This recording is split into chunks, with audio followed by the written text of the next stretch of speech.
It just takes everybody a minute. Everyone, welcome. We're going to show you a little short video and then we'll get started. Just wait for everybody to come in. Welcome to today's session, everyone. We are PreMed CC, a student-led organization established in the fall of 2021. Our goal as an organization was to create an online program for pre-medical students at community colleges and universities, with the hope of guiding the next generation of diverse and inclusive physicians. And while we advertise our organization as being for community college students, our events are open to anyone. We realize that finding guidance and mentorship in a pre-med journey can be especially challenging for first-generation pre-med students, people that lack the financial resources, or just those who do not know people in the medical field.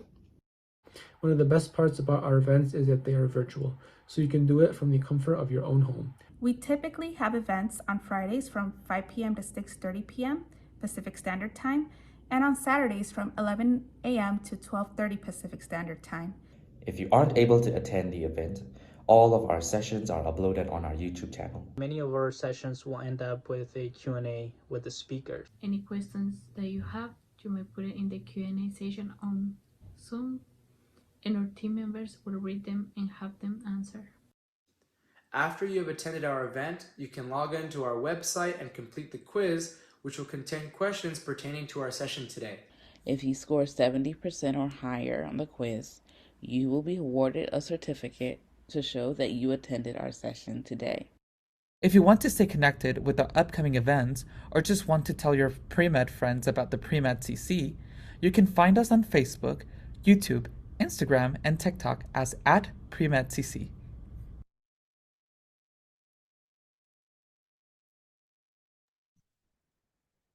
Alrighty, well, welcome everyone. We have a distinguished guest today talking about the various California medicine programs.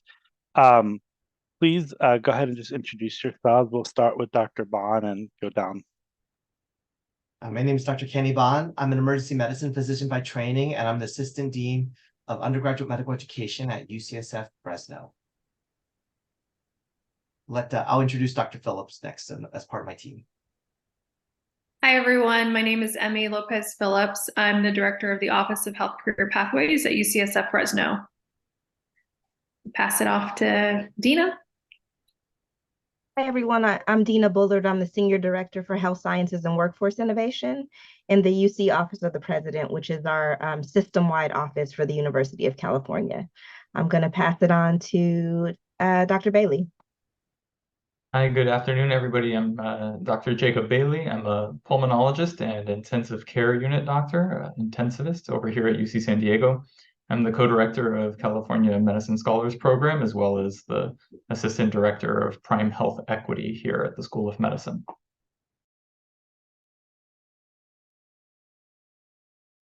I'm going to pass it off to Caitlin.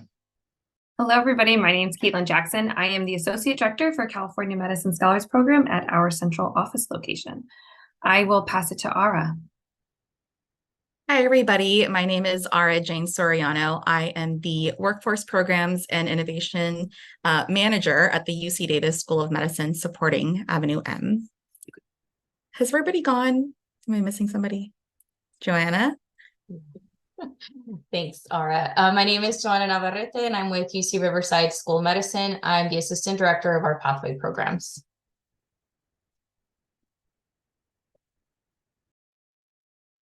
Matthew, you want to introduce yourself too? Hi, guys. So my name is Matthew Reel. I am a current student at UCLA, and I am on the PreMed CC programming team.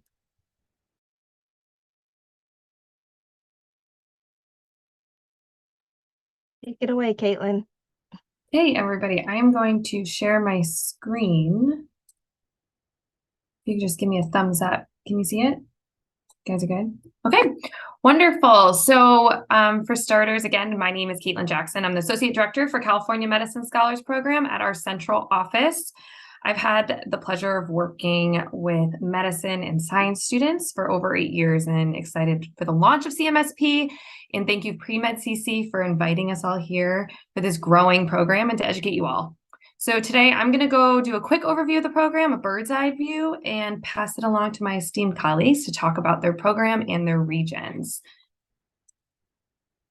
So CMSP is a statewide effort. So as you can see, California Medicine Scholar Program is a statewide pathway program for community colleges to med school, focusing on diversifying California healthcare workforce. So CMSP has established 4 regional hubs, who you'll be learning about today. And they are partnering with educational institutions, community organizations to develop a regional pathway into medicine for students from backgrounds that are underrepresented in healthcare. So a school of medicine leads each of the regional hubs. So as you can see on our list right here, we have UC Davis School of Medicine, we have UC Riverside School of Medicine, UC San Diego School of Medicine, and UCSF School of Medicine-Fresno.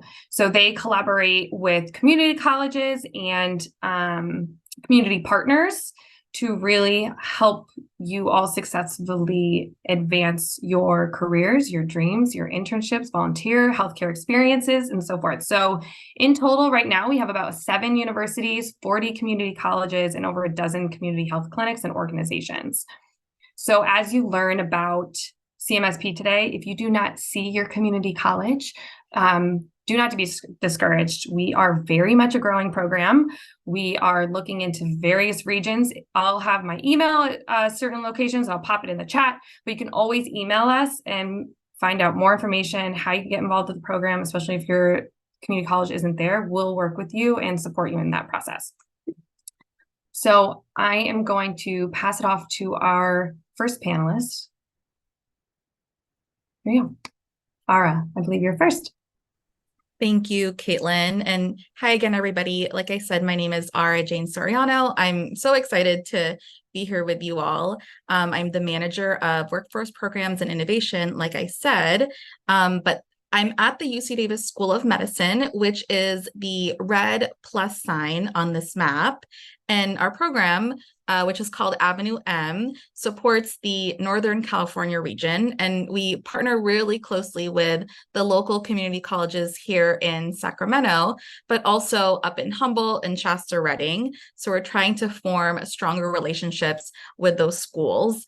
And you'll see that our goal is to prepare our community college students well enough so that they can transfer to one of our 4-year partners, which is identified here in the triangles, UC Davis main campus, Sac State, and Cal Poly Humboldt.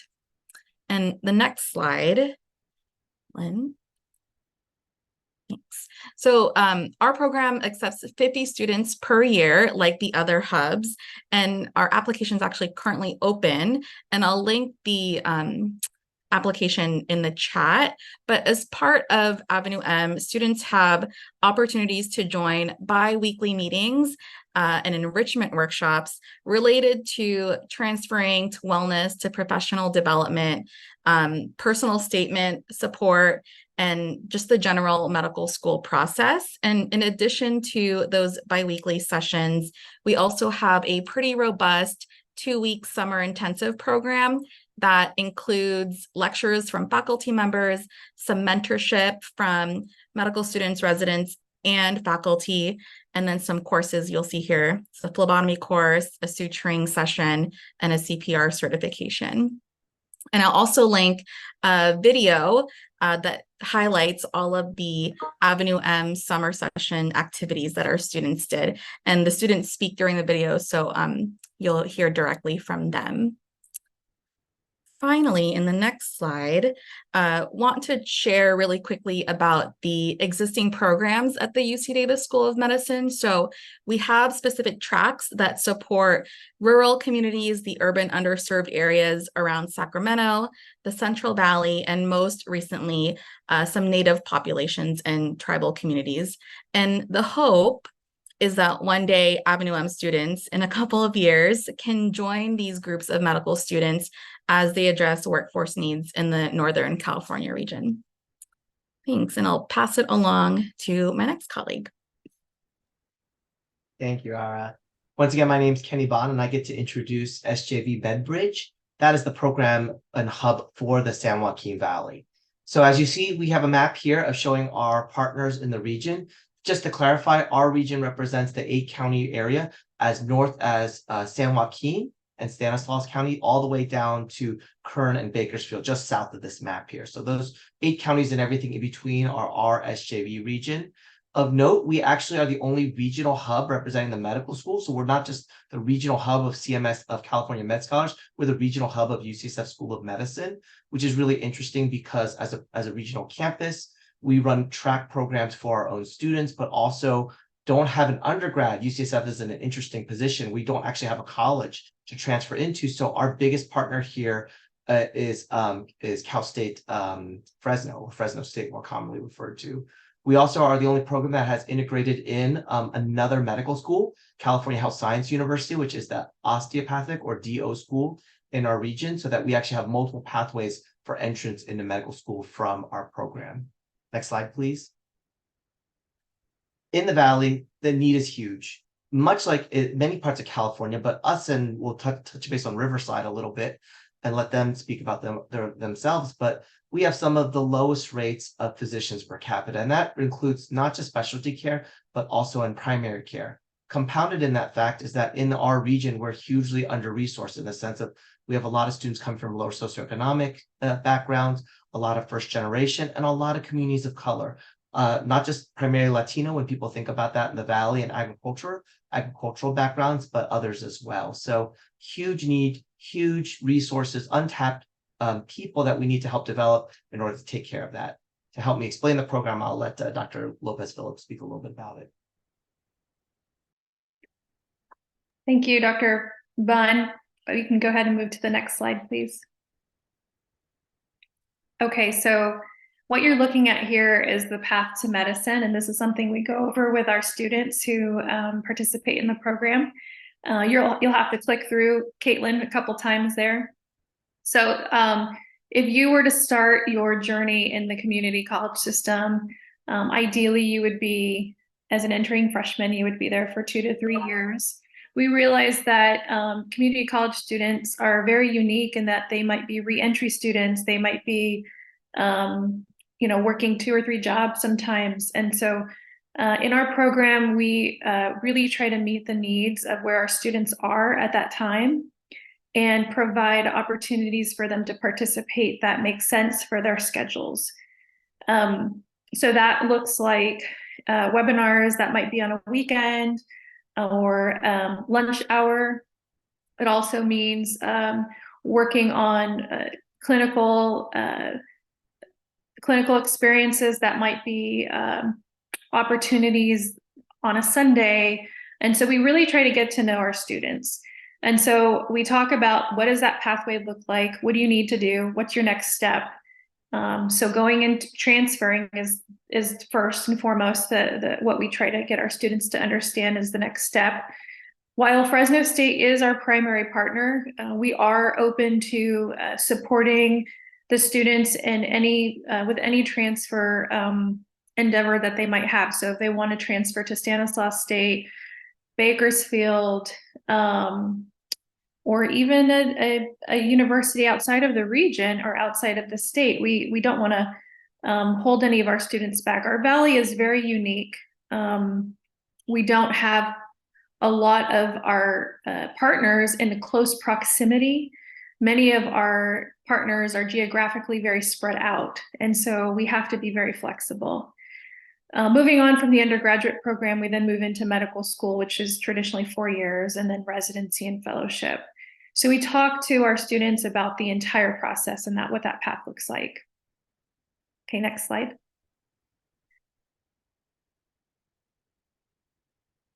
So our program is called San Joaquin Valley Medbridge, and we use the term Medbridge because we're really about bridging our students over to the next phase of whatever that career path is. So if it's going into a 4-year university, it's really bridging into the undergraduate experience, then bridging into medical school and so forth. And so to be an applicant in our program, we do require that you're a current community college student. We don't require that you have a specific major. We just want to know that you're interested in exploring medicine. We are not accepting dual enrolled high school students at this time. We do require that you have at least 12 California community college credits complete and no previous bachelor's degree. Next slide. What we offer to our students are really these three pillars: workshops, networking and medical experiences, and really a supportive community as well. We're finding that that's probably one of the most critical pieces, is that the students know that they're going to be supported throughout the journey. We've had some great connections already. We've got a lot of faculty who are interested in mentoring our students, and we're just really excited and hope that you're interested, and we're here to answer your questions. I will put in the website and the application information in the chat. And that's it for me. Dr. Bond, I don't know if you want to add anything else. No, we covered. We can talk about it at the end.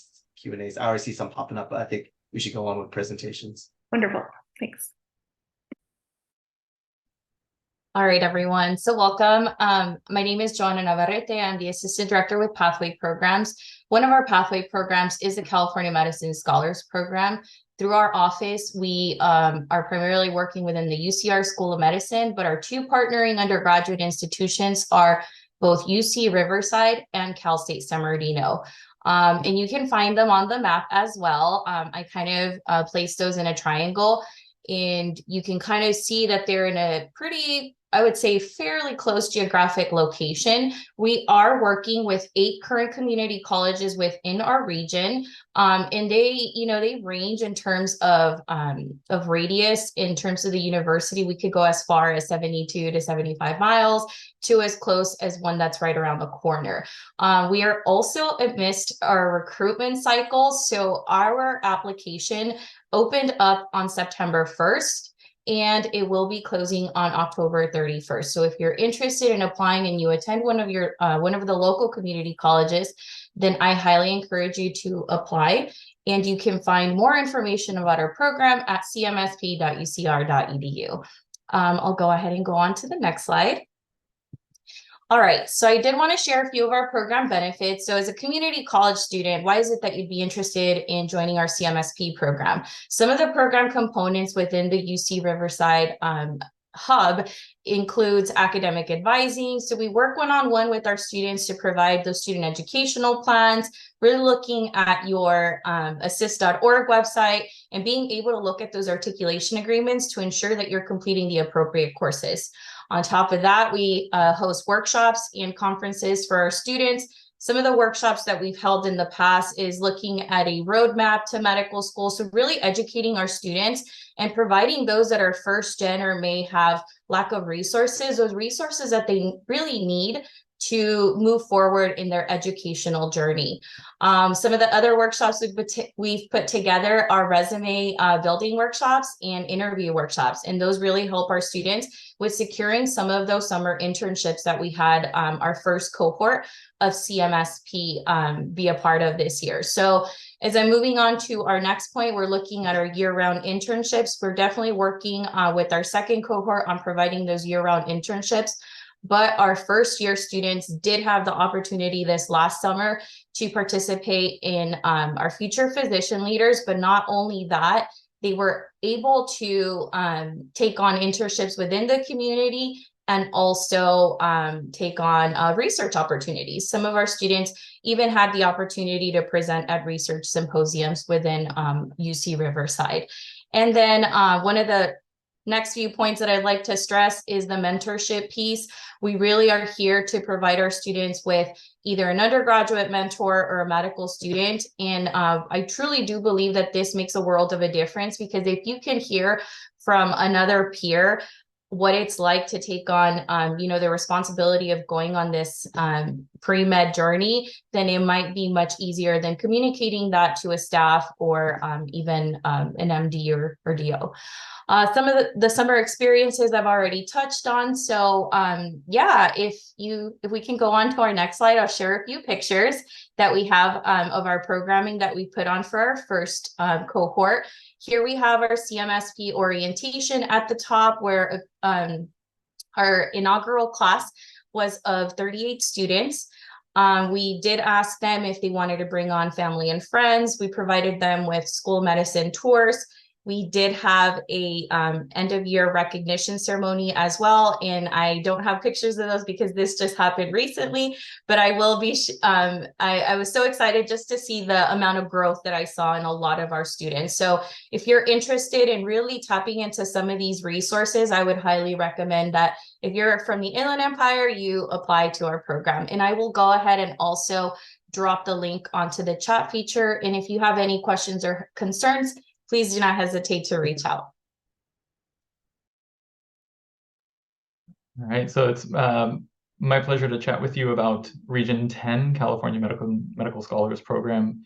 Again, my name is Dr. Jacob Bailey, the co-director of CMSP here at UC San Diego and the assistant director of Prime Health Equity, one of our dual degree programs designed to train physician leaders for California's underserved communities. As you can see here, Region 10 expands a very large area, all the way from all of San Diego County as well as Imperial County, which is very important because the needs of our counties are just like everywhere else in California, very diverse, but very unique. We have the fourth largest Vietnamese population in the country here in San Diego, as well as with over 50% of our communities coming from racial ethnic minority backgrounds. And then in the Imperial County, you have over 85% of the population in the Imperial County comes from Latino, Mexican-American Latino background, with one of the largest linguistic islands in the United States, with over a quarter of the population being monolingual Spanish speakers. With this, because of this, we've partnered with various number of institutions and organizations, including all 9 community colleges in our region. For us, it was extremely important that we include every single one of the community colleges throughout our region, so everyone is on board. Same as all of the public higher education institutes or institutions here, so San Diego State University, Cal State San Marcos, as well as UC San Diego undergraduate campus. A number of our community health partners are also included here, including La Maestra, Intercare, Scripps, and the AHEX over in Imperial County and in the South Bay over at Scripps. Next slide. With that, we were able to, for us, having some pride in Region 10, this was the pilot cohort that joined us. We were able to had the distinct pleasure of being the pilot cohort for CMSP and bring along 53 students now into our group. Next slide. And for us, that means that we have the distinct pleasure of seeing them a little bit further in their path, with 26 of them now having successfully transferred to 4-year colleges, including UC San Diego, San Diego State, as well as Davis and some of the other institutions here inside of California. For us, it's an important piece of pride that we get to be in your journey, all the way from community college, all the way clear to medical school. Next slide, Caitlin. And the way that we do this for us is just similar to all of the other hubs. We provide these 6 key fundamental aspects of support in your time with us at CMSP in Region 10. Not only do you receive the assistance in your academics, whether it's through study strategy workshops, connections with peer counselors and tutors, as well as the very key and important aspect of creating your early professional identity. For us, that is something that is super, super important. The reality is that you will become a doctor. You will become a doctor. It will take time, it will take effort, but you will become a doctor, and we want you to be able to see that future from the get-go. So for us, that early career identity formation is key. We provide you with leadership opportunities in order to be able to develop those skills that you will need in order to be able to go forward and transform healthcare in the future, as well as service opportunities and connections in order to be able to maintain your why, the fundamental and core reasons that bring you into coming into medicine in the first place. Over the years, because of the various different roles that we have in whether it's admissions committees or through advising, we've seen the benefits of connecting our students into various different research opportunities, whether that's a lab or through epidemiology. But we use this as an area in order to be able to further hone your skills, your professional skills that you need in order to be able to become the physician that you want to be. And we do all of this inside of a community that fosters wellness and a sense of identity to be able to help uplift not only yourself, but those around you. Next slide, Caitlin. And because of this, we've been able to see that our students are really responding to the regional needs here in San Diego and Imperial counties, that we're able to do so in a collaborative nature with our partners. And we really want to keep the focus on you. We keep things developmentally appropriate, meaning that we're not going to stress you out over things like how to get into a residency when our first goal is to get you into a four-year university and succeed in your classes. We keep everything very proximal. And this has been informed by sort of the best practices that we've developed within our region through transfer programs such as the University Link Medical Scholars Program, where over 85% of our students have successfully transferred into professional schools of their choice. Just so that way, just as all of the other hubs, we are currently taking applications. You can find us at cmsp.ucsd.edu. The link to the application is there. And we're going to be taking applications until December 1st. So if you are in either San Diego or Imperial County, please swing by, take a look at the site, put in your application. We would love to be a part of your journey in medicine. So this is the info email for California Medicine Scholars Program. If you did not hear about maybe your region or your community college and you want to email us, feel free. If you're like, I'm in two regions at two different community colleges and I need help on where to go, email us and we will help you through that process. But thank you, everybody, and I will pass it off for questions at this time. And I'll stop sharing. So if I need to share any maps or anything, just let me know and I can reshare the screen.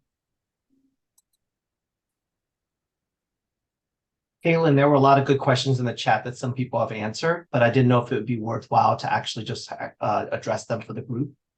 It might be, I think there's some good stuff. Yeah, we're gonna pull some of the questions, but all the links are also on the page that you registered for this event. So all the links for each of the hubs are on here as well. I think Matt had a question. So how competitive are these programs for each region, I suppose, in each program? Can I just add this one to it? And I think I have everybody's permission to answer this question. I would say the 100% of people that don't apply don't get in. So instead of finding out what the percentage of each program is, because at some point, you're going to have to apply to medical school, and these programs are stepping stones for you to get that practice. If you're going from a community college to a UC, you probably don't go through a robust application process. So take that as a first. But second one, these programs have all of these opportunities like research, shadowing, everything. So if you don't apply 100% of the time, you won't get in. So instead of trying to game or trying to figure out, oh, how competitive it is or what should I be doing. Obviously, go to the info sessions that they have, asking for questions for application. There's also people at your campuses that could help you with personal statements and other things, but make sure you apply. That's the key part of it is if you don't apply, you're not going to get in. No matter if it's a 1% chance or 100% chance.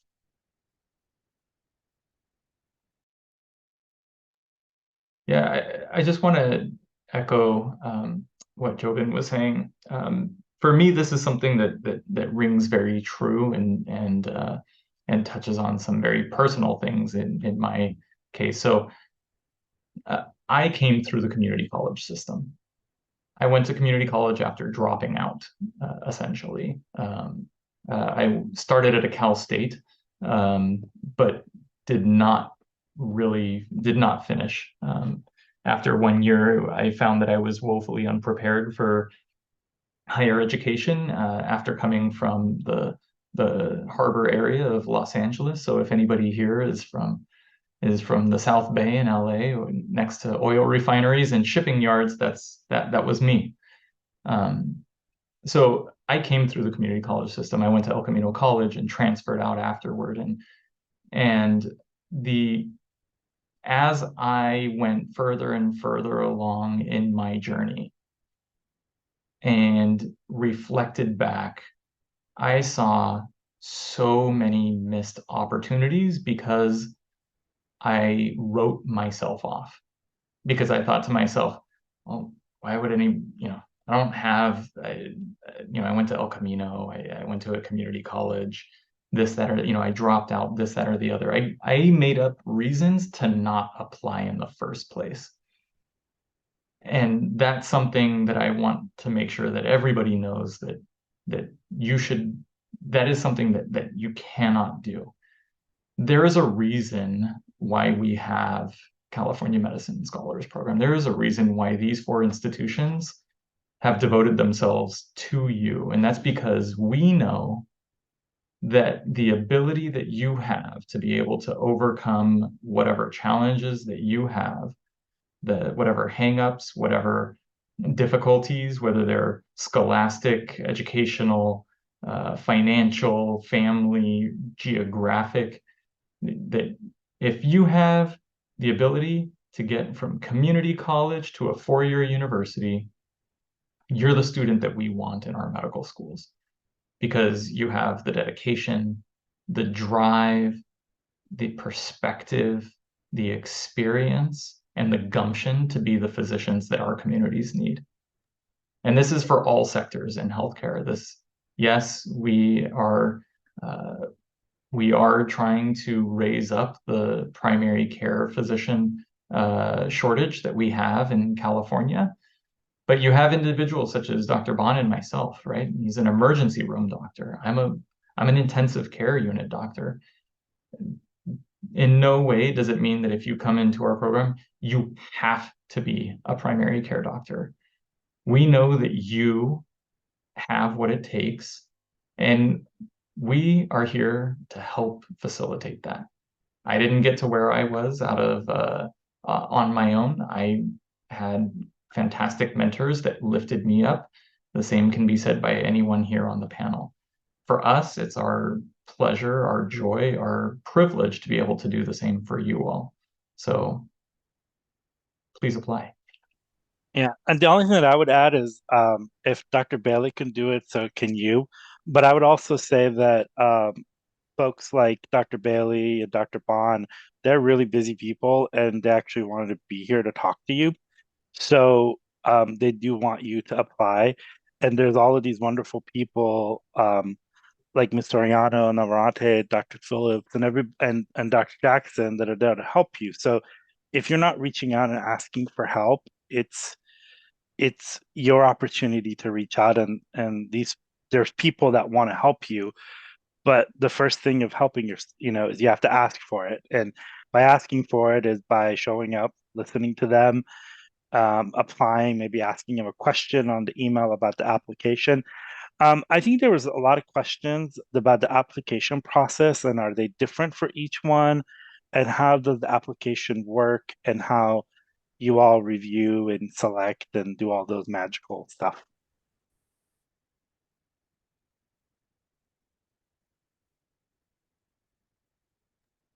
Caitlin, do you want to take it, or do you want each hub to? Oh, I think each hub should take it. So it's very much regionally based, and each region has their own application. So I will let you all answer that question. Since I forgot to mute myself after I went on my soapbox, I'll go first here. The application can be found on our website. There's a direct link. It is a regional, this is a regional program, and so although we would absolutely love having everyone apply, the program is designed for people in San Diego County and Imperial County. So we partner with the 9 community colleges in our region, and that has there are specific reasons for that, and it's because we provide resources at your campus through this program. And so it's not just through the medical school, but it's also through your own campus. So for that reason, you do have to be a student at one of the 9 Region 10 community colleges to be eligible for UC San Diego's hub. Again, the application is on our website, cmsp.ucsd.edu. And we take a holistic approach to the application. So, apply no matter what your educational sort of attainment has been. If you are coming back to community college after having a bachelor's degree, unfortunately, this program is not for you. It's designed for people who are on that community college to transfer path.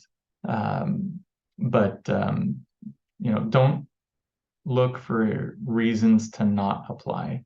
Look for reasons to apply. With that being said, just to piggyback on that, to qualify for the program, you have to have at least 12 credits in community college. You cannot have acquired your bachelor's already. And I did see a couple of questions regarding that. So it is for community college students, and you have to have at least 12 credits. So, Ara, you want to go next about the application?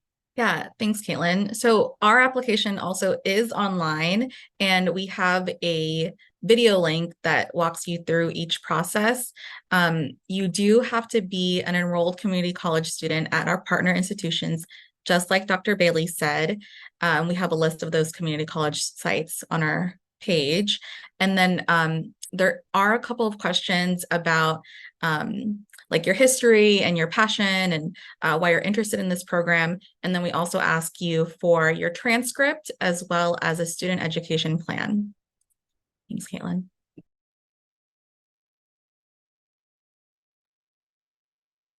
Emmy, you want to go next about the application? I think everybody can go. Sure. Our application is up on our website. Really, there's 3 things. You've got to be a current community college student, have 12 units, be interested in medical exposure. You want to get exposed to medicine and find out what it's all about. Perhaps you are coming from another career and this is a potential second career. Perhaps you, have always thought you wanted to be a doctor and really just want to get in there and start meeting other like-minded people and get some mentorship. Then definitely this is a program for you. Maybe you're thinking about, you're not sure what your career path is, but you want to help people. Maybe you want to be a nurse, you're thinking nursing, social work, medical assistant, like you're not sure. I still think in our program for SJV Medbridge, this would be a great program just to get you exposure. And then you make that decision, and hopefully we can convince you to become a doctor. And our deadline is December 1st.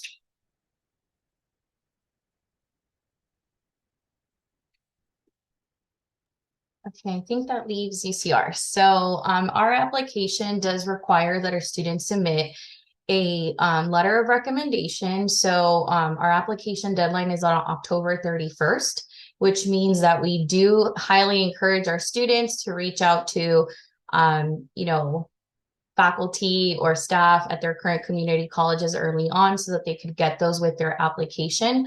On top of that, we're also looking at short essay questions, and this is more so to ensure that our students are also mission fit. One of the missions of the UCR School of Medicine is to address the physician shortage within our area. We are looking to really keep our students within the region and hopefully have them matriculate to one of our partnering undergraduate institutions. So we are looking as well holistically at that approach, and just making sure that, we can find students that are mission fit for our program.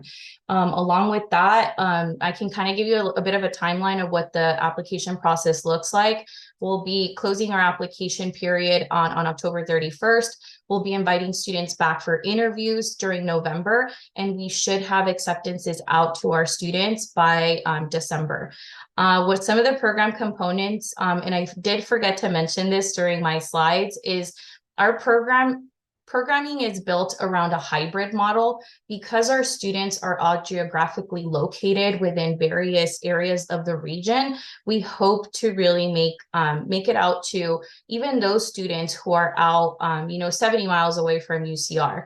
So we do have a couple of required in-person events, but we do have a lot of our programming on that hybrid model where you are also able to log in remote. So that is another added benefit to CMSP. And with that, thank you, everybody. I want to see, because in the chat, a couple people are asking, like, you don't see my community college. What do I do? Email me, please, info@californiamedicine.org. Please email us. We're growing. We're looking into that Orange County area. We're looking into all of those colleges in the Los Angeles area. We will email you back and we will see how we can help you. We will see if there's other resources for you. We'll give you a good idea of how maybe we can be connected through CMSP. And there's other resources too that are just available to all students from the central office, such as different workshops and so forth, to really keep you all in the loop as our program grows. So please email us if you have questions, and we'll see how we can work with you in whichever community colleges you are affiliated with currently. So for the next question, does everyone have a chance to apply to your schools, even if their educational achievements have been up and down, but they are motivated to improve?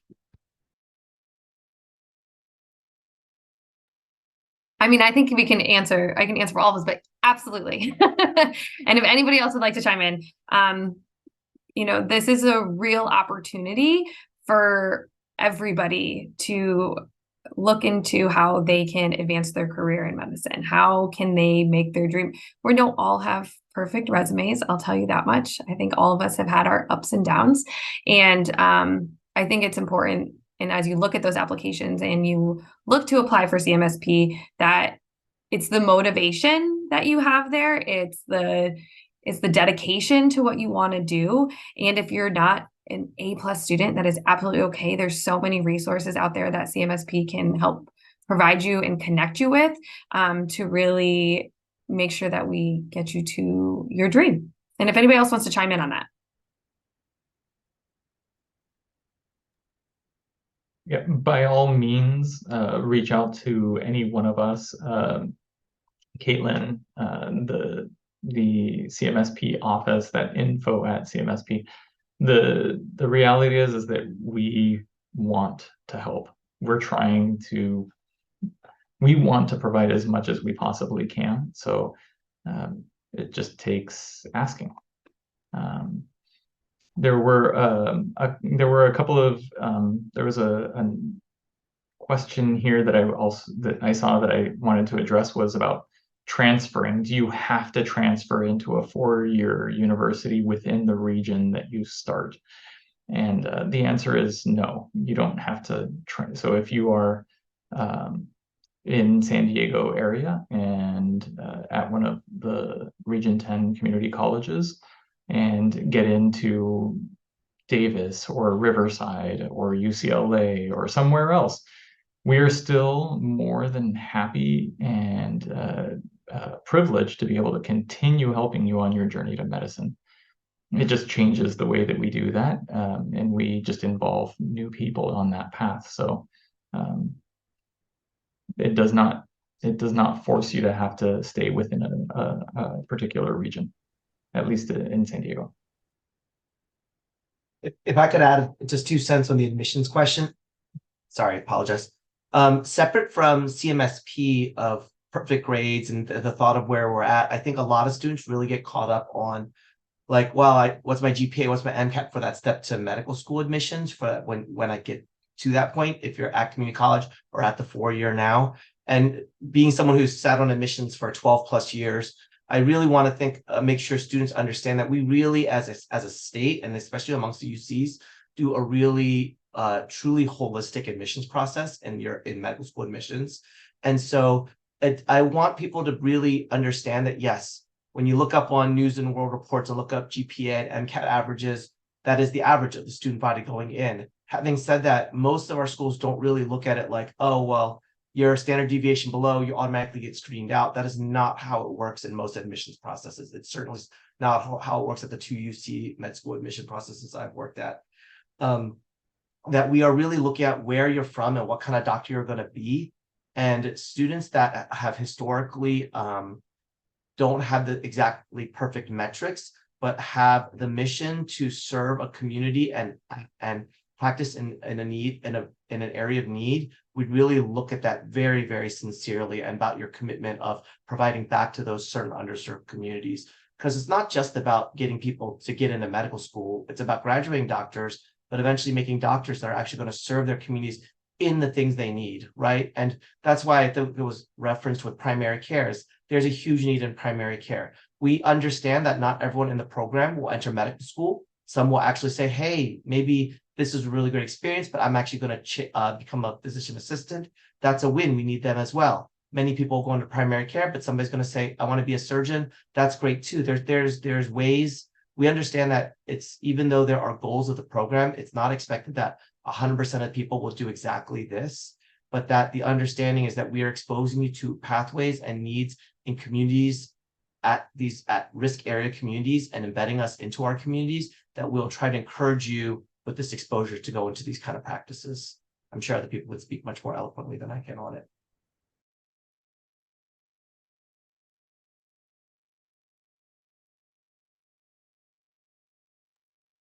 All right, so for the next question, as a pathway, is it by definition a mentor program? Looking at each webpage, I can't find a clear definition for what the program is itself. Can you guys talk more about mentors and sponsors, and both like Dr. Bond and Dr. Bailey, like who were some of your mentors and sponsors when you were going through this long process, even though you all started like when you were 2 years old because you were very young?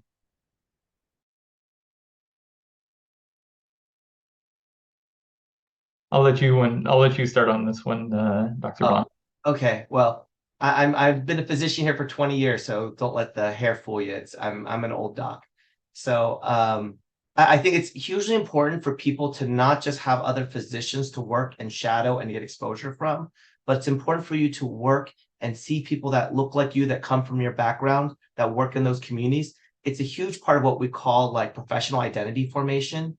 So it's not just about saying someone patting you in the back and saying you can do it. That's great, but it's actually seeing someone who's walked those steps and seeing someone who's struggled and in those steps that have made it through to help model and help inspire and help you with that path. So I think that's really important. I think the program, I'd actually love, after Dr. Bailey speaks, to talk about what each program, if they could quickly highlight the core program beyond mentorship, because I think there's actually lots of parts to that.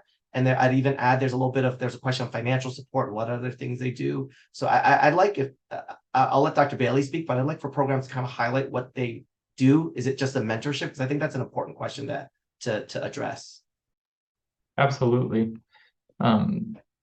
So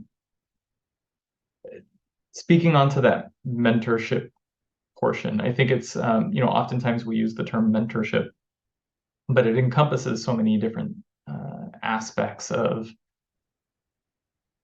assistance that we receive from people who are in other positions. So similar to what Dr. Bond said, they don't always have to be from medicine. So medicine was my 13th job. I mean, I've bagged groceries, loaded semi-trailers, bound books, worked in a library, worked in Blockbuster when that was still a thing, for the people that remember that.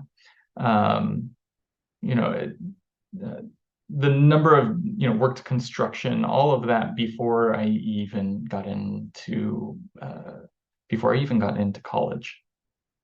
Before I finished my bachelor's degree, you know, these were all jobs that I had before finishing a bachelor's degree. Mentorship encompasses many different things: sponsorship, coaching, right? Teaching, all of these I received from various different individuals. No one single person can provide all of the necessary skills, coaching, advising, mentorship that you will need in order to become the physician that you want to be. That being said, our program does provide some aspects of that. And I think that every hub does it in different ways, but every hub does this. So in San Diego, what we do is our 53 students are divided regionally based off of which community colleges they go to, with medical students who are either have familiarity with that region or desire to work in that region. And so about anywhere from 4 to 6 scholars are paired up with a medical student. That medical student provides advising, coaching, and is a touchstone or a touch point throughout their journey, starting the program and throughout. Likewise, we also invite faculty who have been through this journey before in order to for the scholars to familiarize themselves with people who are now at the other end of medical school and are now practicing physicians, to see what their career is like and to hear about that. So the mentorship it takes various different facets and in different ways, but it is part of the program. It is by no means the only part of the program. There's a lot of skill development or skills development that occurs I think at all of our hubs, whether that's how to write your curriculum vitae, how to write your personal statement, how to strategize the courses that you take, when you take them, how you take them, the study strategies that you will want in order to be able to meet the academic rigors of not just the courses that you're taking, but the future courses that you're going to be taking as well. We provide, we are working towards providing some financial assistance to students, but in the meantime, what we do is we help you with FAFSA, we help you search for scholarships, we provide letters of recommendations for external sources of financial aid, things that you will be doing over and over and over again on your journey to becoming a physician. These are skills, these are practices that don't just happen once, but happen kind of throughout that process. So.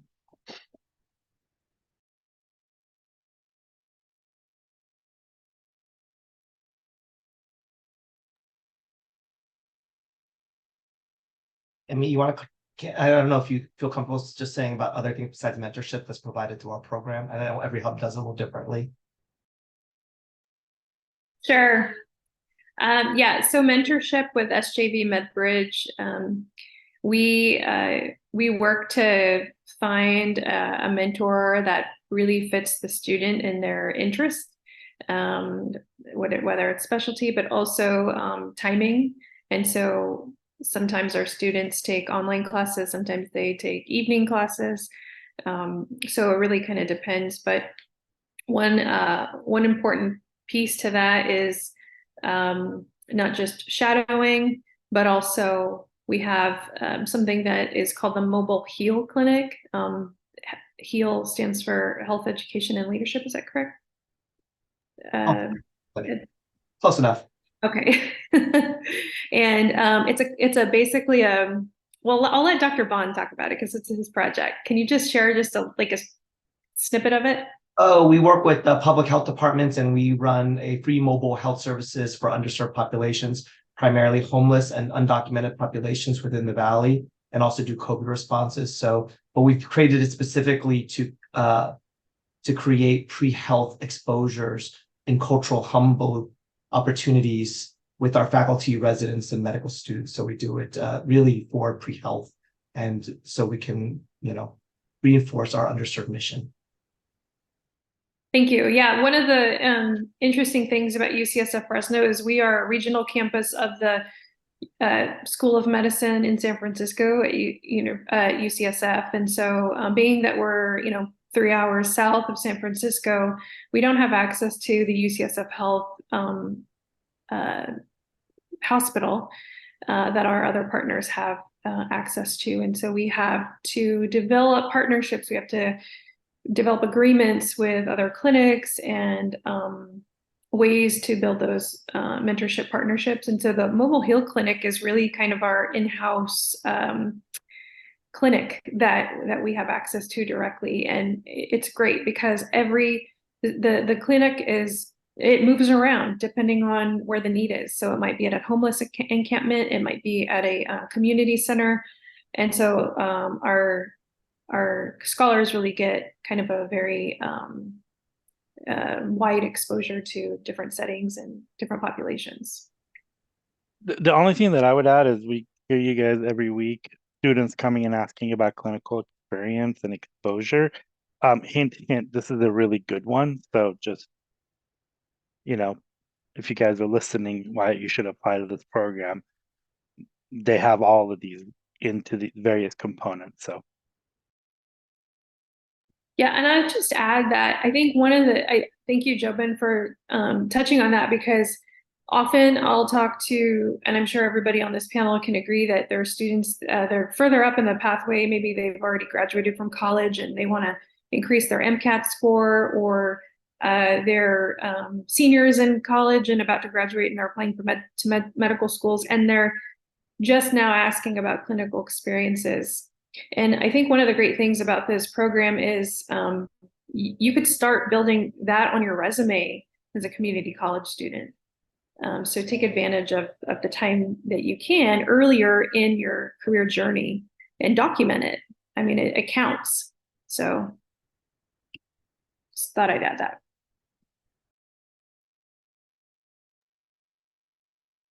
I'll go ahead and add a little bit about our programming with UC Riverside and our California Medicine Scholars Program. So we do have the peer mentorship piece, in which we're currently pairing our, we paired this last summer, our undergraduate students at Cal State San Bernardino and UC Riverside with our CMSP students, as a good number of them, or all of them, were still at the community college.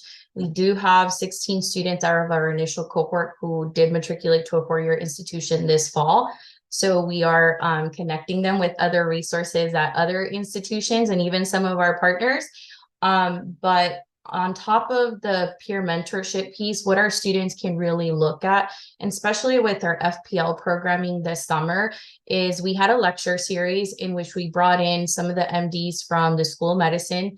Our students, because it is a smaller group, were able to connect with them on a, on a more personal level, and really partake in some of their, some of the MDs' work. So we have one of our MDs in School of Medicine who is really pushing for, social justice and looking at health disparities within our communities, and putting on like a food is medicine program. Some of our CMSP scholars are already volunteers with that. So that's kind of some of the exposure that you'll have. You'll also hear from some of our MDs who may not have had a traditional, trajectory to medical school. And a lot of our students did share, that really encouraged them to continue pursuing medicine, because they really saw themselves in a lot of these different situations or scenarios.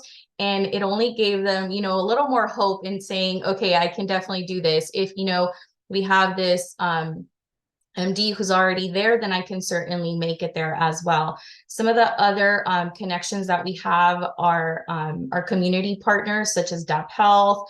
We have volunteers in medicine out in the Coachella Valley. We have students who interned with Health Career Connections, with our Center for Healthy Communities this summer, and you know, a couple of others on the list. So you really will have access to be able to you know, take on these internship opportunities if you do wish to apply. In addition to that, you know, there is a big push because we understand that our community colleges students may have other responsibilities aside from, you know, CMSP. There was a stipend that was awarded for our students this summer, which allowed them to participate in these summer experiences. And that to me is huge because we're basically, you know, supplementing in that financial piece and giving our students really the opportunity to flourish in other areas they may not have access to otherwise. So it's definitely a great program, and I'm sure some of our other partners are doing amazing things, but yeah, it is a true benefit to students in our community. I'll just round us out at UC Davis. We have a mentorship program partnering our Avenue M students with faculty, depending on their interests and the specialties and the kind of support that the students will need. And so it's a matching program that we're launching, and hoping that the students are able to form deep relationships with these mentors and not just kind of a hi, hello, and then that would be it. So we want our mentors to be committed to our students. So that's a part of our program. And then to answer the financial question, like UC Riverside, we also had a stipend for our students over the summer so that they can participate in our 2-week summer program, because we know community college students take care of families, their parents, their children, they work. So really allowing them to have these experiences that will help them as they apply to transfer and then to medical school.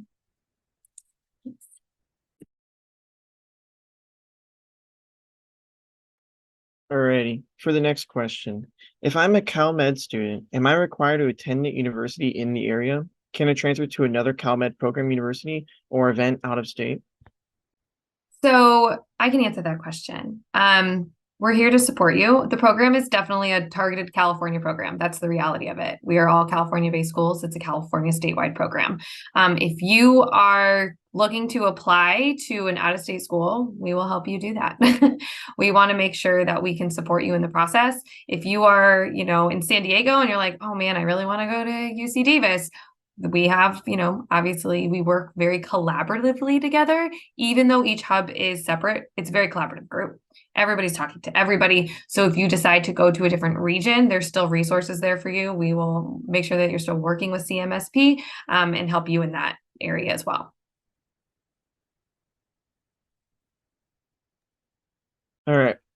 Is CA medicine programs at each like program open to the physician assistant programs or PA programs? So this is specifically for primary care MD specific. So the PA programs, it just wouldn't be the best fit. But if you're looking for resources, you can still always email us. We'll connect you and see how we can help you.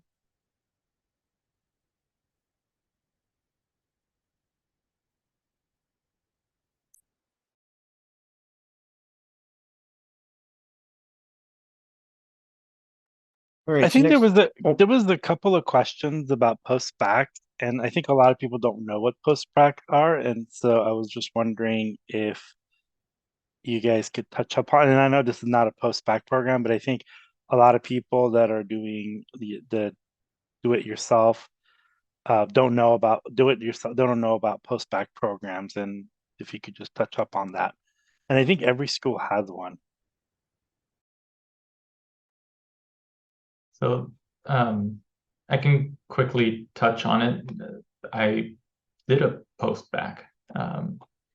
I also did a post-bac, like Jovan was saying, not a sort of DIY one. This was pre the last economic crash, I took out a credit card and charged a bunch of registration fees on it, and took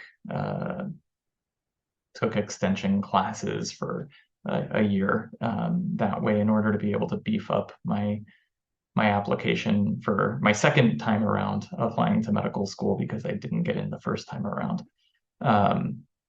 So post-bacs, you finish your 4-year university, you get your bachelor's degree for whatever reason it is, whether it's because you're changing careers, you've been out of university working for longer than and now have to repeat courses in order for those to apply, in order for those to be sort of fall within the requirements. Or if you are like me and you just needed extra classes to show that you could, cut them. What's the saying? Cut the mustard. That you could really succeed no matter where you were. These are all post-baccalaureates. Now, there are programs at each of our schools specifically designed for these students, where not only do they have access to the coursework, but also to typically there are individuals, whether it's academic coaches, mentorship, peers, advisors, all designed to help you in that post-baccalaureate window as you prepare and get ready to apply to medical school. So many of the people that we partner with a lot of the faculty that run our post-baccalaureate program here at UCSD. I have worked in the past with people that have worked in many of the post-baccalaureate programs at the other campuses as well in one capacity or another. They're great programs. Sometimes people do these courses at a community college, I should say, those students are not the target students for our CMSP program. We really want to catch the students in community college before they get their degree, their 4-year degree. So, but we partner with a lot of the post-bac programs.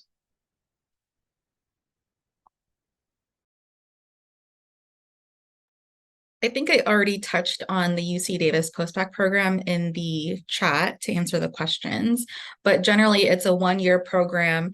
There's GPA boosting that happens when students take bio and STEM courses during that 1 year, which will help as they apply to medical school.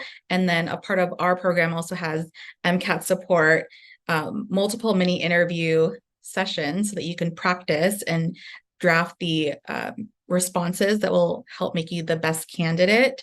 And really, I think it's a crash course, and students do need to spend that 1 year in intensive work to beef up their applications. And I think Jobin put in the chat that there's a UC consortium of postbac programs. So that's a really useful resource. Yeah, and I also put a link in there. Dr. Campa came and spoke almost 2 hours. She leads the post-bac program at UC Davis about post-bac and breaking him down. I just wanted somebody to touch on it, like the quick, dirty version, but if you want to go watch the whole 1.5 hour talk, actually 1 hour and 40 minutes, go and watch that. And she answers all the various things. If you have a bachelor's degree, boost your GPA, MCAT, all of the other good stuff.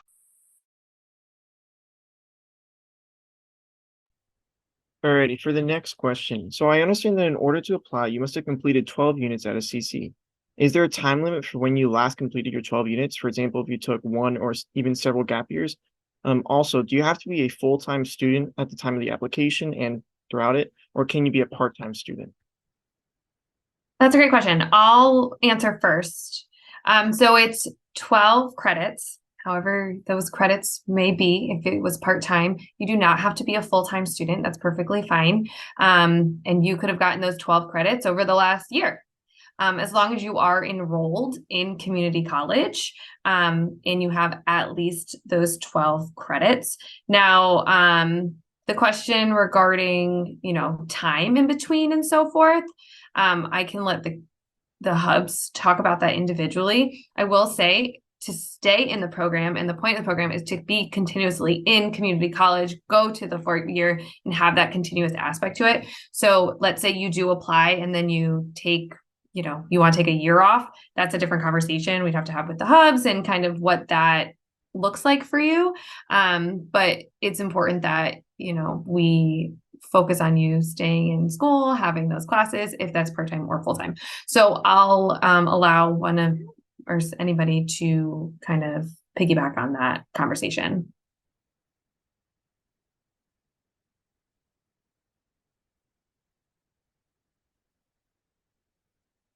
Does anybody want to say? Okay. I was just going to say, I think you answered it Okay. excellently, way better than I would have. Okay, perfect. Well, if you do have any other questions, feel free to email us.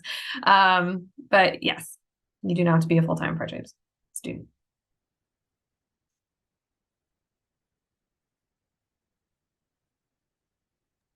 All right, so next question.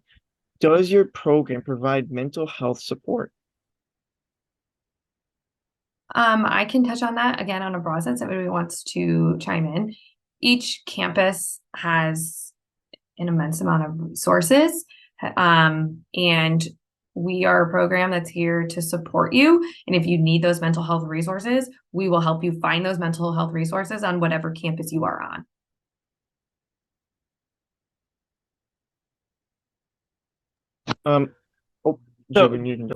So we're getting a lot of the repeated questions, and I want Dr. Jackson to kind of say this again.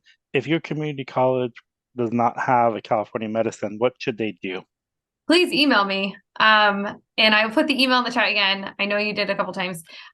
Just email us. And honestly, I opened my email. Some of you have already been emailing us, and it's fabulous. And I see that LA is, eager, and I love that. So definitely email us. I promise you somebody will email you latest by Tuesday. We are quick with their emails, especially when it comes to students.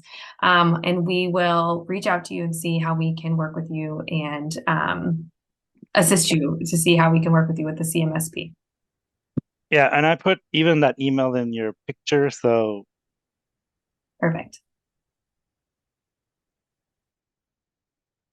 So next question. So I had 9 credits prior to graduating high school because I did dual enrollment. I'm currently enrolled in taking 15 credits. Since I don't have the 12 credits yet, can I still apply? So do you need to have the 12 credits completed before the application or before submitting your application? Okay, so that's a great question. If you, for instance, this recruitment period, let's say you are in school and you will have 12 credits by December, absolutely apply. If you did dual enrollment, those 9 credits count. Also, so you would really only need 3 more credits. Each institution's different when it comes to dual enrollment. So some schools are working with students who are in dual enrollment, some schools are not. I think if you guys want to chime in, I don't want to overstep who wants to chime in and who does dual enrollment and who does not. But those 9 credits very much count. So in that sense, you qualify as long as you are taking those credits at a community college and you do not have your bachelor's degree yet. Can I just add one thing? And this may not be, I would say apply. The worst thing that could happen is that they tell you no, but you get to apply again. But what you've done is you have practiced, you have gone through the motion. There's this whole thing of 10,000 hours, but you're not, don't disqualify yourself before you apply. Let the hubs or anywhere you apply anything in life, let them turn you down. Don't turn yourself down. So if you think you got 9 units in high school and you're taking 15 units and apply, what's the worst that could happen is that you don't get in and you could apply again. So that's just my 2 cents, but. I can speak to our San Joaquin Valley Medbridge program. In that scenario, you would be eligible to apply because you would have, 9 units complete and really in progress of completing the additional units. So we would see that on your transcript as courses in progress. You may not have the credits complete, but we know that you're working on it and we're okay with that. So for our program, that would be acceptable.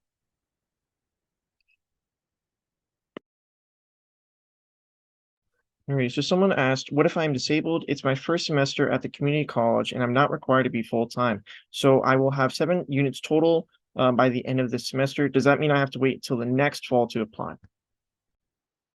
That's a wonderful question and something that we have recently been talking about. At this point, you need the 12 credits, but if you send me an email, there is opportunity to kind of see in specific situations on, 12 credits versus 6 credits, what full-time and that part-time look like, depending on each student's situation. And we don't want anybody to feel like they can't be part of a program. So definitely email me and we'll see how we can work with you. All right, next question. So I keep hearing about certain universities requiring community college students to take in-person labs for some of the science requirements like biology. Are any of your universities requiring that in-person lab requirement for transfer? What if my community college does not offer or offers very limited in-person courses?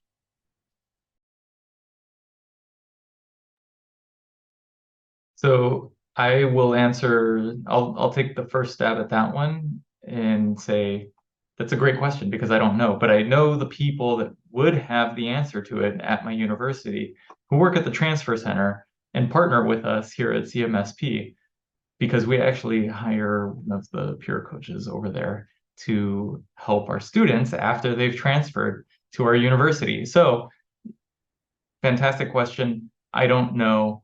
I'll reach out to the people that would, and again, email out to us and we find the answers. We're here to help.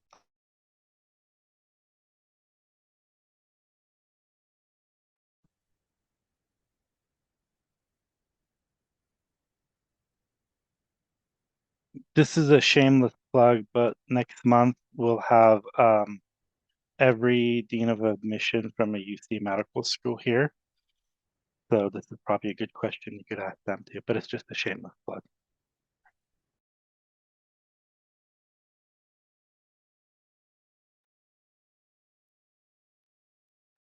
Alrighty, next question.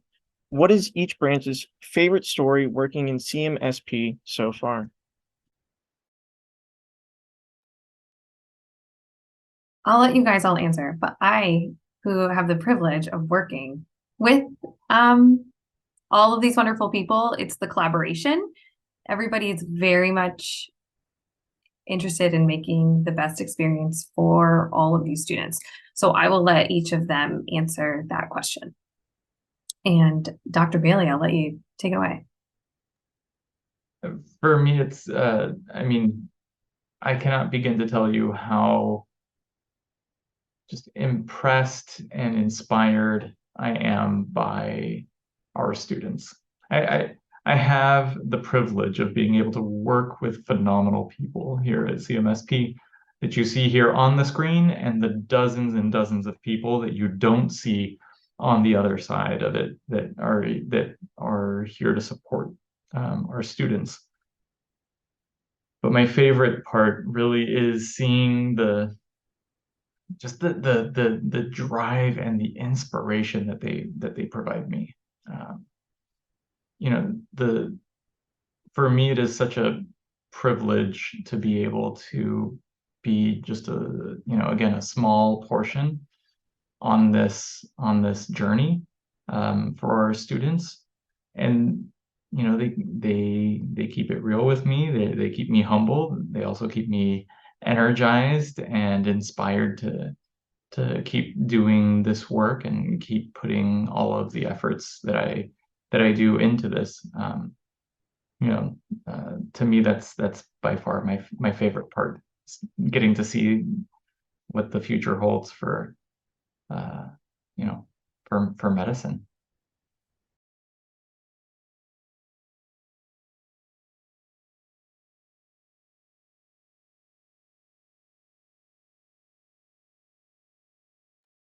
I think the answer probably is very similar for all of us hubs. It's that we care a lot about the students that we want to serve and the populations and the communities that they will help in the future.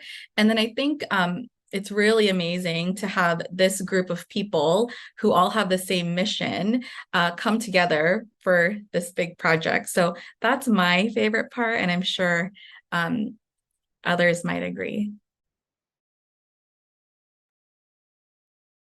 Yeah, I think I have to echo what my colleagues just shared. It is definitely working with the group of students that we have in our different hubs. Just seeing how much growth I've seen from, it's only been a couple months for us, and how incredibly just passionate these students are about what they're doing. They have really great questions, just really curious about this path to medicine, and just seeing them kind of come full circle sometimes and see how much they've learned throughout the year. For me, one of the best moments was our CMSP recognition ceremony this last September. So it was a couple weekends ago. Our students just were able to present to everyone the amount of, growth they had this year. So it came full circle for us, and it was just a great event. So it's definitely makes my job that much easier, because those are the moments that, really provide that job fulfillment of just seeing that growth. I can share. I echo the sentiments, but I will branch off a little bit and share just a different variation. We in the Central Valley, San Joaquin Valley, this is a new effort for us, this endeavor of community college pathway, looking at medical school. This is not common in our region. So we've worked really hard at building partnerships and finding the right folks who are interested in this work and building bridges.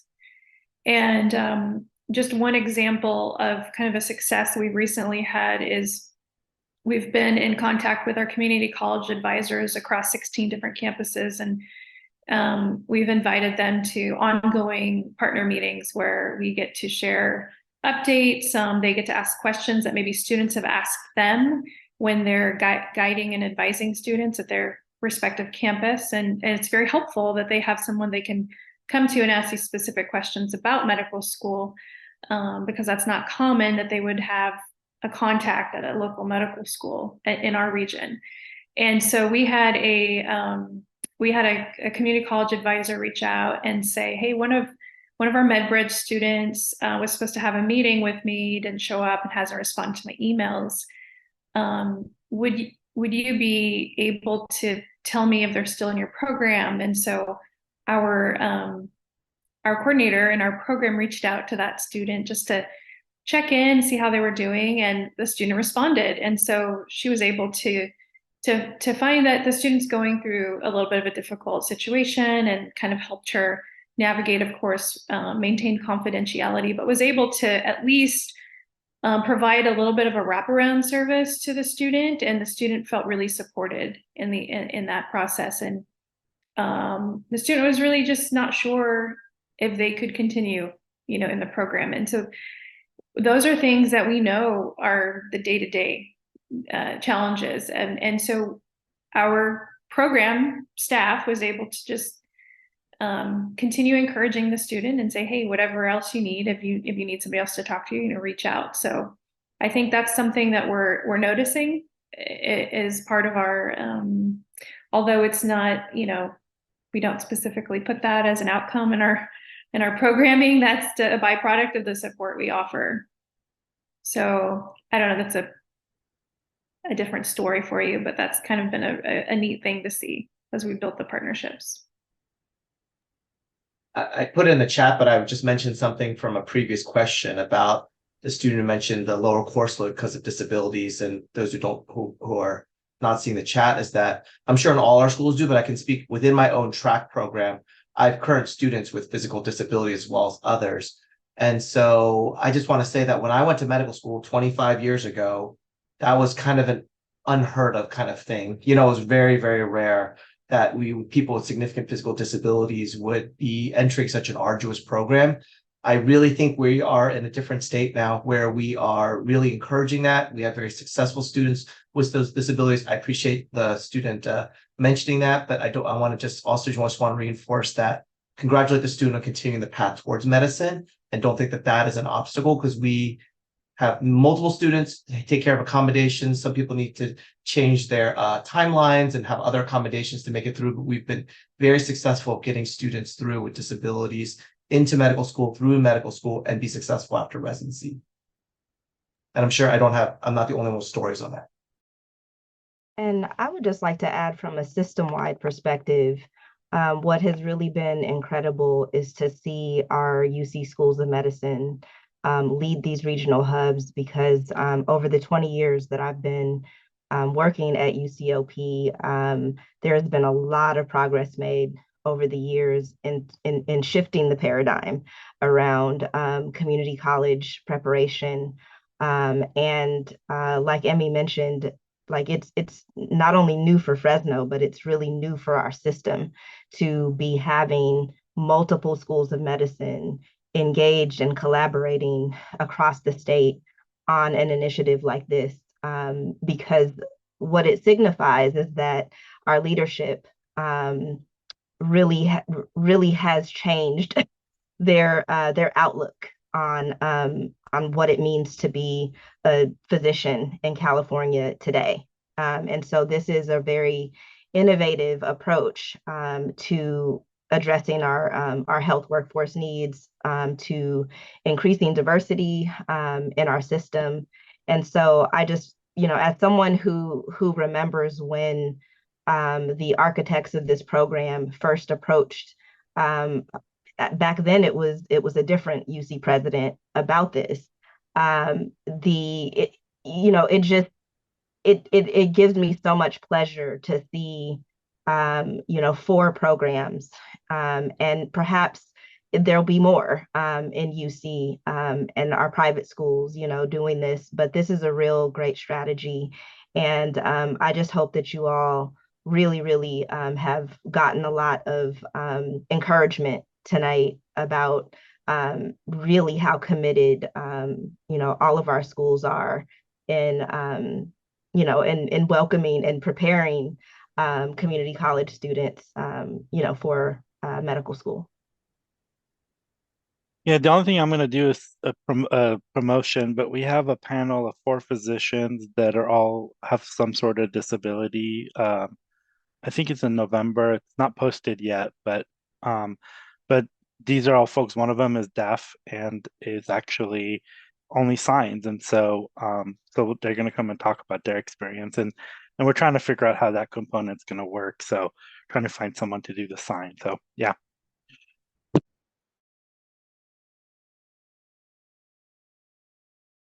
All right, for the next question, are CMSP workshops like research, shadowing, and other resources available to or open to all students?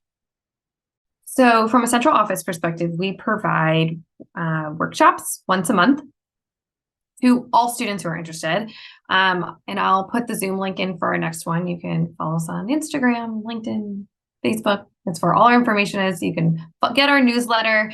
I'll put all of it in the chat. But our next one is September 29th.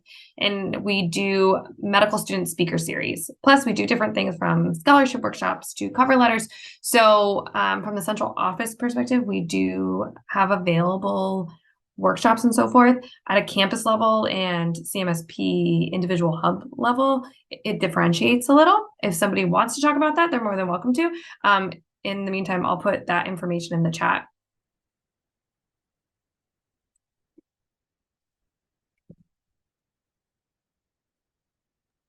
All of our external out of region or out of programming, out of cohort programming is done through the central office.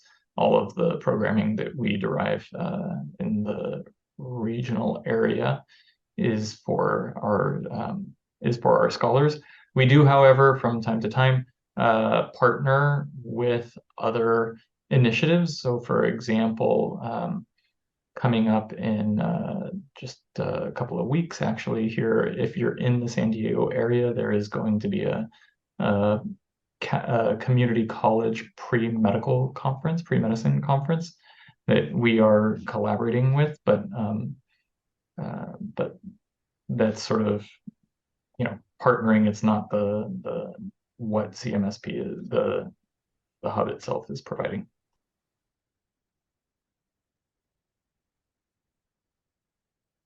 Alrighty, for the next question, do we stop being part of the program once we reach medical school? I think everybody would like to touch on that, but I'm happy to, and absolutely not. This is so we don't have a group yet that has gone to medical school yet because we're only in cohort 2. But I promise you, by the time that happens, you'll still be part of the program. We'll have that by then created an alumni program, which then you come back and you are assisting every other hub and doing different speakers and becoming mentors and making sure that you stay connected within this community. And I think that is the huge part of it. It is a community of people who we are really focused on making sure that you succeed. But, once you go to med school, you are still very much part of this and will continue to be part of this program. Yeah, I'll add to that. I think that's true, Caitlin. But when you're a medical student, you will have so much going on. There will be other groups, other opportunities that will be exciting to you. But I hope that when you are in medical school, you will still be engaged with us enough to, like Caitlin said, be mentors to community college students in the program. But it is not like we're saying goodbye once you're in medical school. I think the support is longitudinal all the way to when you're a resident and when you're a practicing physician. Yeah, the only thing that I would add is when you're in medical school, they'll come looking for you to come back as a mentor. But I'm pretty sure Dr. Bond and Dr. Bailey are going to come start looking for you for residency. So you get tagged. Actually, is a question too that do you need to be part of this program to or did you need to be part of this program in order to become potentially a mentor later on? For example, if you were not a part of this program, could you still be a mentor? That's a wonderful question. And everybody's in their camera saying, absolutely. If there's somebody that wants to be a mentor, please reach out. If there's somebody that wants to tell their story, reach out. We're always looking for, med students, career doctors, anybody that really feels like that they can really help this community of people. So absolutely. And I think everybody would agree.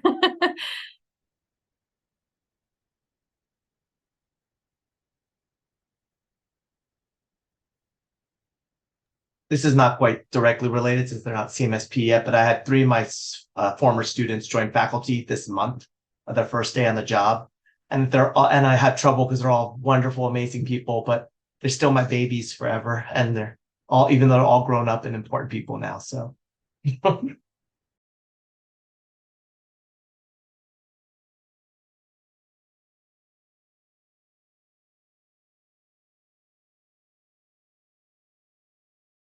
you have a former middle school student who's now a doctor. Forget about medical students. They've already finished. So few of them, yeah. We had a middle school feeder before it was even a feeder.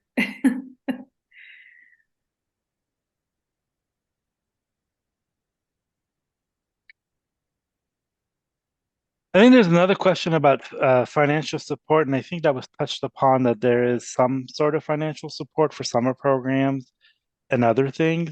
Can you guys just touch on that one more time? And the video is going to be posted on YouTube, so if you guys missed part of it, it will be on there. You go watch it again.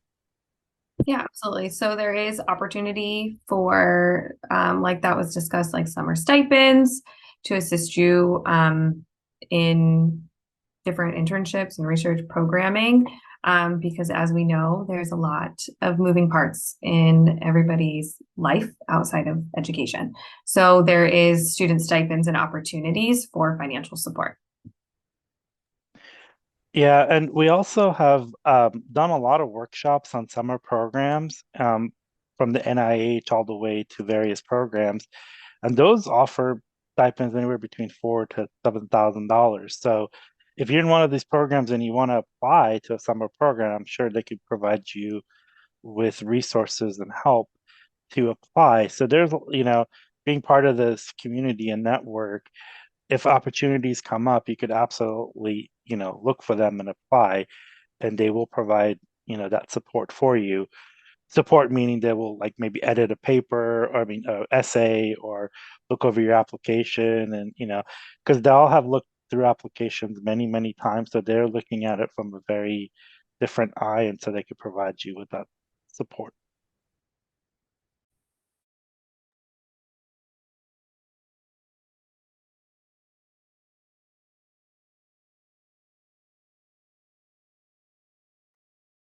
I saw a couple of questions, but they disappeared really fast. I don't know what they were.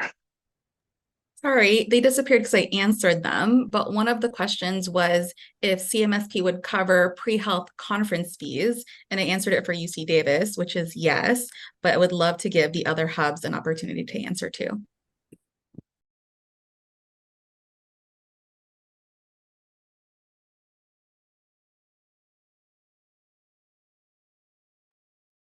Does anybody want to comment? I was going to say it's something that would depend, and is something that would be discussed depending on sort of what the conference is, the role of the student. And one of the things that we work on is actually getting you to conferences that are at no cost, and making sure that you have opportunities to those conferences as well.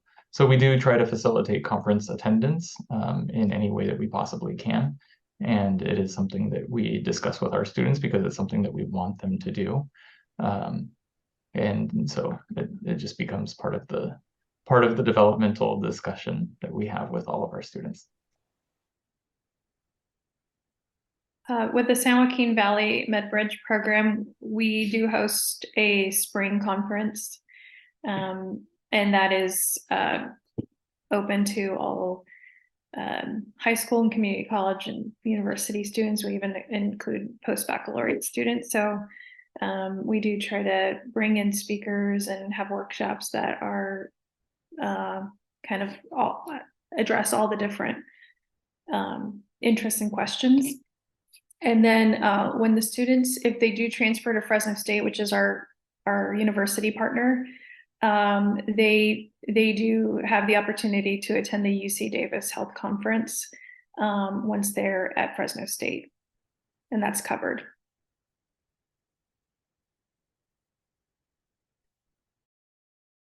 And I'll answer for UCR. Sort of the same concept as UC San Diego. We do provide information to our students for some of the free conferences that may be offered and would prove to be beneficial to our students. However, we haven't ran across this just yet, but if a student would have an interest, then that would be something that we probably have to put a process in place in which they might submit, a proposal for that, how that may benefit them down the road and that sort of thing. So that's not something we've encountered just yet, but it is a great question. And then on that note, the question about are we required to attend conferences for CMSP? I'll touch on that. And required is a hard word. This is a program and there are requirements throughout the program that you have to meet, and each hub is different. So and you can find this out on all of their websites of what the program layout looks like, what you'll be a part of. For instance, like you are going to have to do an internship or research or something along those lines. There are requirements. So when it comes to specific conferences, it's really dependent on the hubs and working with them to be successful. And conferences are a great way to network and to learn and to be in that type of environment. So there are opportunities there too.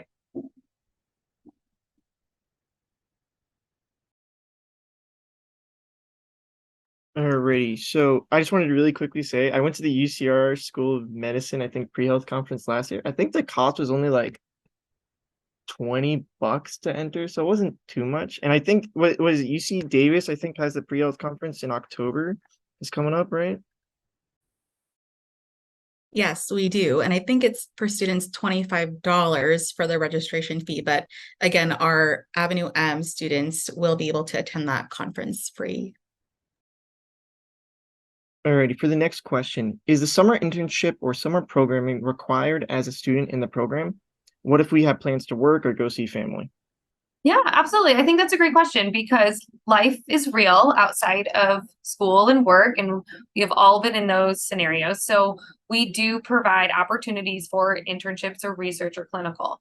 How your life schedule works out around that, that is situational and ever changing. But you will be, especially to get into med school, these types of things are phenomenal to have and required to have these opportunities. So maybe you're doing something during your school year, maybe there's a summer opportunity that's a couple of weeks long. But anybody else can chime in on this just from a program requirement level. It is required, and working with your life to make sure that these opportunities are available to you is what we can help you with. We have high expectations of our scholars, and we give them all of the help that they need in order to be able to meet those expectations. So we have required parts of our programming, and we help students meet those requirements. They're not unrealistic, and they're also not draconian. So, we have discussions with each one of our students as things arise, because as Caitlin said, life happens. And, again, what we're invested in is your success, and not just the success in our program, but your success over your career. And so we realize that that is something that takes place over length of time. But that's the way that I would, for us, we have requirements, we help you meet those requirements.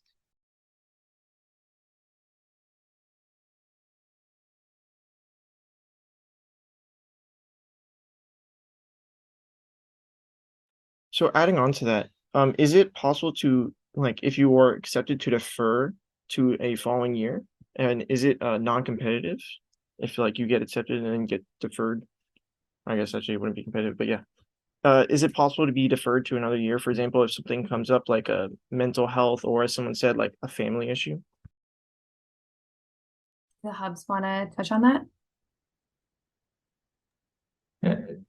So for extenuating circumstances, we do have ways to be able to assist students to be able to come back in. For us, once you have joined the CMSP program, you are still a CMSP student. So if you start and after 1 month, 2 months, something happens that forces you to have to take a step back from your scholastics, whether that's family, personal issues, things of that nature, you are still our student. So when you're ready, when those things are resolved, we help you transition back into the program.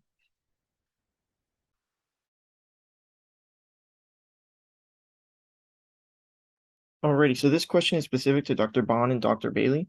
Is there one thing, if there was one thing you could change in your pre-med journey, what would it be?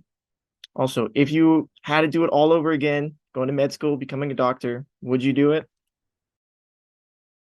Well, the second one's easy, in a heartbeat. I couldn't imagine doing anything besides practicing medicine. I'm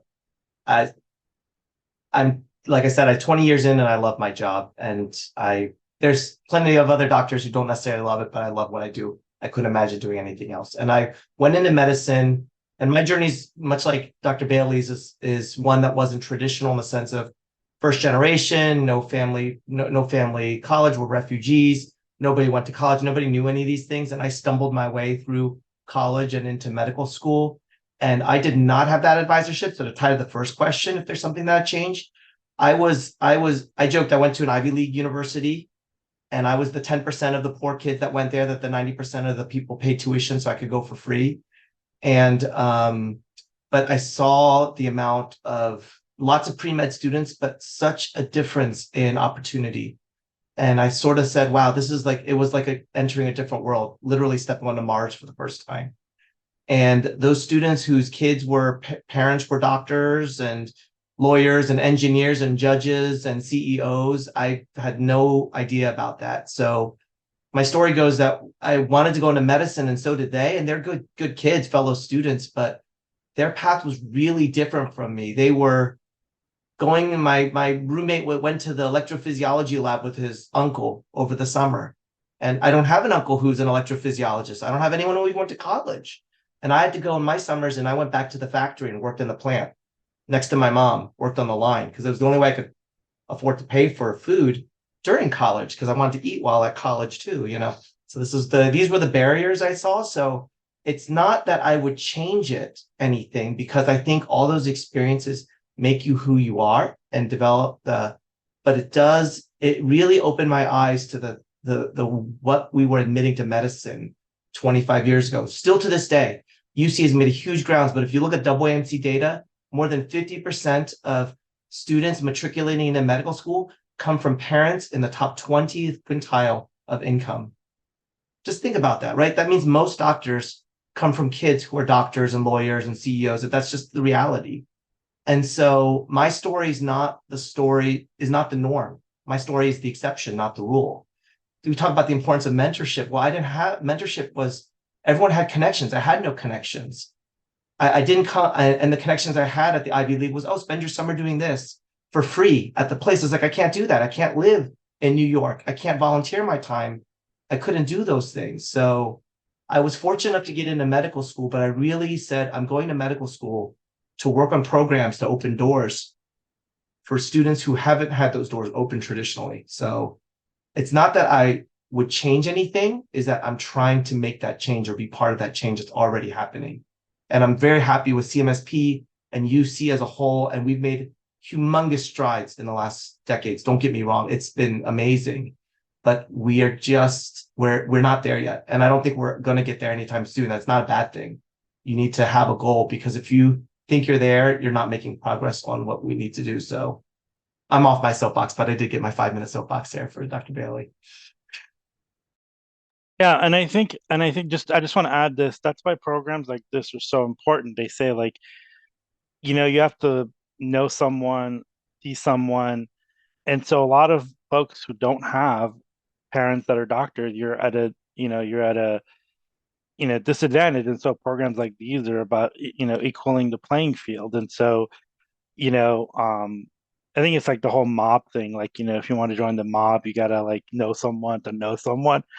Kind of the same thing. I mean, most careers are like that. It's kind of like, say, if you want to be a pilot, but you've never been on a plane, it's kind of hard to explain that. So, if your parents are doctors or uncles or family members, you don't know what it is.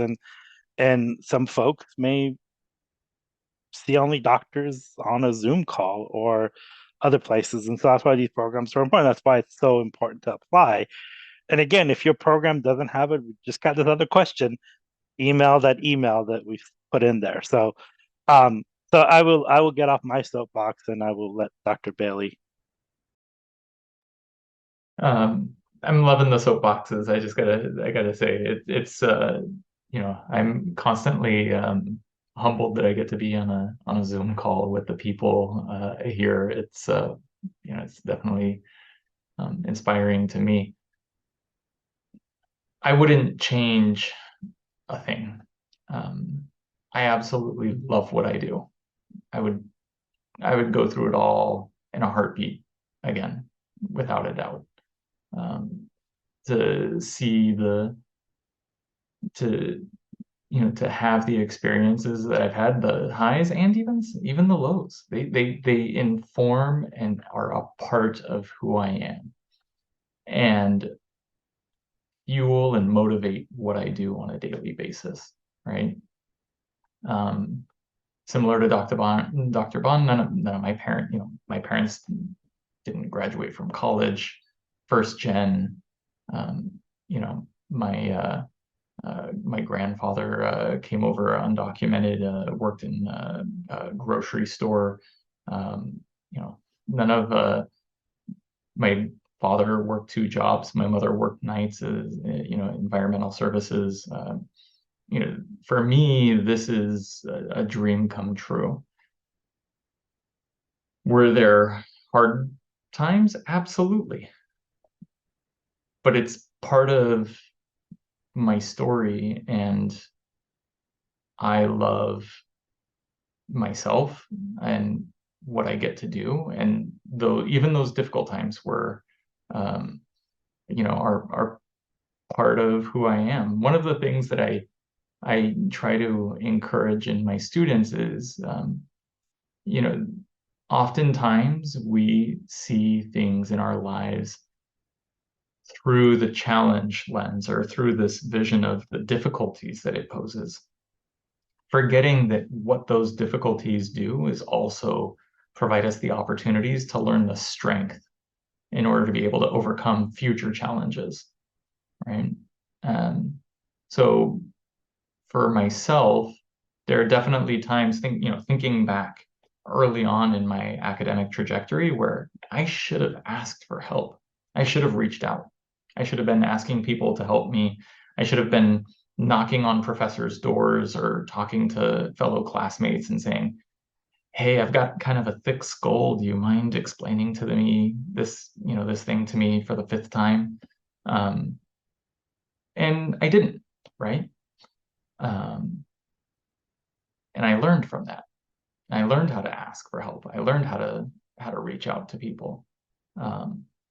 But, you know, because we don't have things given to us on a silver platter with a golden spoon does not mean that that can't be part of our superpower, right? That can be part of our, that can be, part of our cape or whatever the metaphor it is that you want to use to move forward, because it's what gives us strength. You know, as we overcome those challenges in our life, it's what makes the next challenge that much easier. So Actually, sort of similar to that, if there is such a need for doctors, why is this process of becoming a doctor so hard and difficult and complicated? Can I just say one thing before? The process is so hard because diabetes, heart disease, COVID, they're not fair. It's not fair, and it is a hard process. But those diseases that you have to deal with every day is not, and you have to be resilient. You have to show up when there's a shortage of PPEs, and you have to reuse your mask. So there's got to be resilience. I can't talk about why the process and everything else, but I could just say that, if you're going to treat my family members, you better be the best. I don't, you better have gone through a rigorous process before you could even touch my loved one. And I hope that you have that same feeling, that you don't want someone who just halved it and didn't pay attention and is treating your loved one. So that's the only thing I would add is.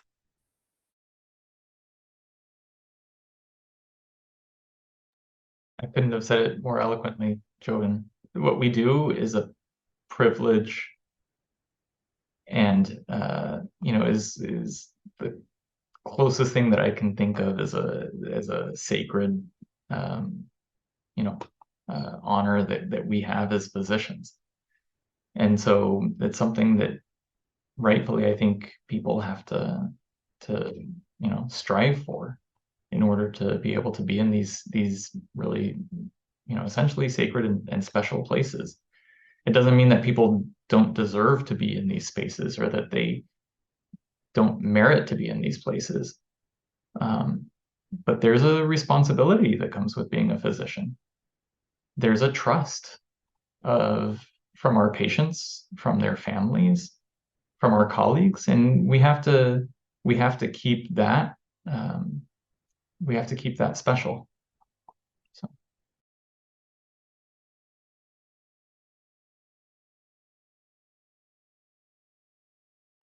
Dr. Bond, would you mind answering that as well? Oh, you're gonna put me on the spot. I'd say the one added, and they said it very eloquently. I'd say the one thing about medicine that I'd add to this is that if you humans are amazing. We all are alike, but we're all unique and we all present differently. So if you drive a Toyota Corolla and all of a sudden the gears start shifting funny, you could take it to a mechanic and they could say, by the sound, probably the transmission's busted and you need a new transmission. The interesting thing, if you come in to a hospital, a clinic, an emergency department, and you have chest pain and you're short of breath, you might be a heart attack, you might have a pneumonia, you might have a pulmonary embolus, you might be developing COPD, and all those things are not obvious. And not only that, but it may be factored in by the fact that you may come from inner city and you may have family smoke exposure. Oh, you might have a family history of cancer that throws into that.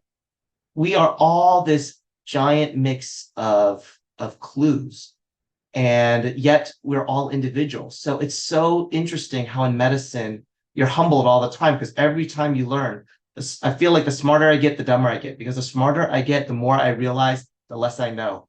And the more the more how subtle things are and how many times even to this day I make errors. And those errors are, you're making judgments based on the best evidence and the best information you have, but it's incomplete. And then you make these decisions. And that's why medical school is hard. That's why being a physician is hard. That's why residency and specialties and fellowships are long and difficult. I wouldn't take anything away from it. It's as Jubin's mentioning, but it's difficult because the human beings and human nature is difficult. But it's an honor. It really is. I wouldn't do, like I said, I wouldn't do anything else with my life. Blessed to do it every day. Alrighty, since we don't have any more questions, we are going to be ending our session today. We'll post a video on our website and YouTube and also the PowerPoint as well. Thank you everybody for coming, and thank you all the speakers for being here today. Thank you. We'll leave the